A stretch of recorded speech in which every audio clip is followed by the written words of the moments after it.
વલસાડ જિલ્લામાં આજે અને આવતીકાલે 2 દિવસ માટે રેડ એલર્ટ આપવામાં આવેલું છે. આપણે જિલ્લા વહીવટીતંત્ર તમામ પરિસ્થિતિને પહોંચી વળવા માટે સજ્જ છે. ગઈકાલે 8 ઇંચ વરસાદ પડેલો હતો. ફોર્ચ્યુનેટલી આજે કપરાડામાં 3 ઇંચ અને વલસાડ અને ધરમપુરમાં 2 ઇંચ વરસાદ પડ્યો છે. એ સિવાયના વિસ્તારમાં જિલ્લાની એવરેજ ઓલમોસ્ટ 1.5 ઇંચનો વરસાદ છે. એટલે આજની પરિસ્થિતિ ખૂબ સારી છે. ગઈકાલે જે વિસ્તારોમાં પાણી ભરાયા હતા ત્યાંથી પણ પાણી ઉતરી ગયા છે. ઔરંગા નદીની વાત કરીએ તો ભૈરવી ખાતે આપણે પાણીનું લેવલ અત્યારે 3.17 થઈ ગયું છે. એટલે સામાન્ય રીતે 5.50 એ ભયજનક હોય છે. એટલે આપણે ખૂબ સેફ ઝોનમાં છીએ.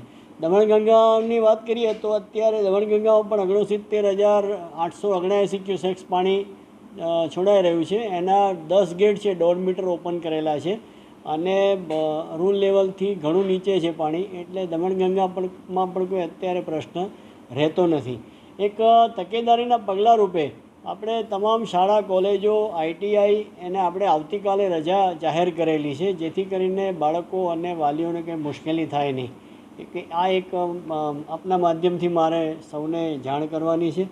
એ ઉપરાંત આજે સવારે પણ મેં આપને જણાવ્યું તે પ્રમાણે કે હનુમાન ભાગડામાં સવારે એક લેડી, જે પ્રેગ્નન્ટ લેડી હતી, એનું પણ રેસ્ક્યુ ઓપરેશન કર્યું હતું.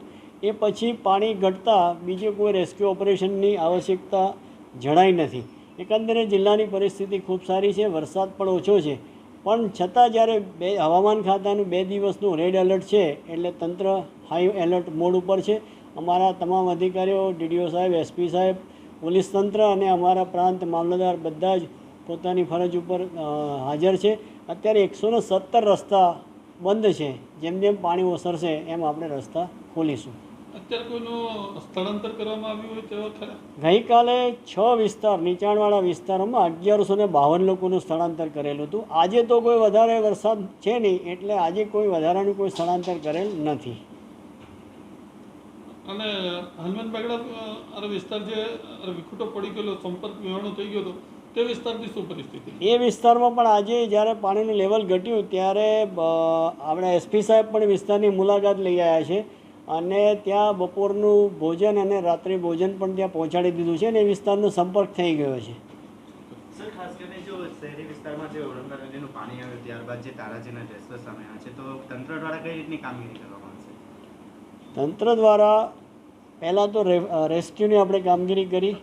રેસ્ક્યુની કામગીરી ઉપરાંત એમને સલામત સ્થળે ખસેડી એમને રહેવા જમવાની, મેડિકલ સેવાની વ્યવસ્થા કરી છે. હવે જેમ જેમ પાણી ઓસરતા જશે એમ આપણે એ વિસ્તારનું ક્લિનિંગ, સુપર ક્લોરિનેશન, દવાનો છંટકાવ અને પાણી પણ સુપર ક્લોરિનેશન સાથે આપીશું અને સરકારશ્રીના ધારાધોરણ મુજબ જે પણ કેસ્ટોલ અને ઘર વખરી સહાય આપવાની થશે એ સત્વરે ચૂકવી આપીશું.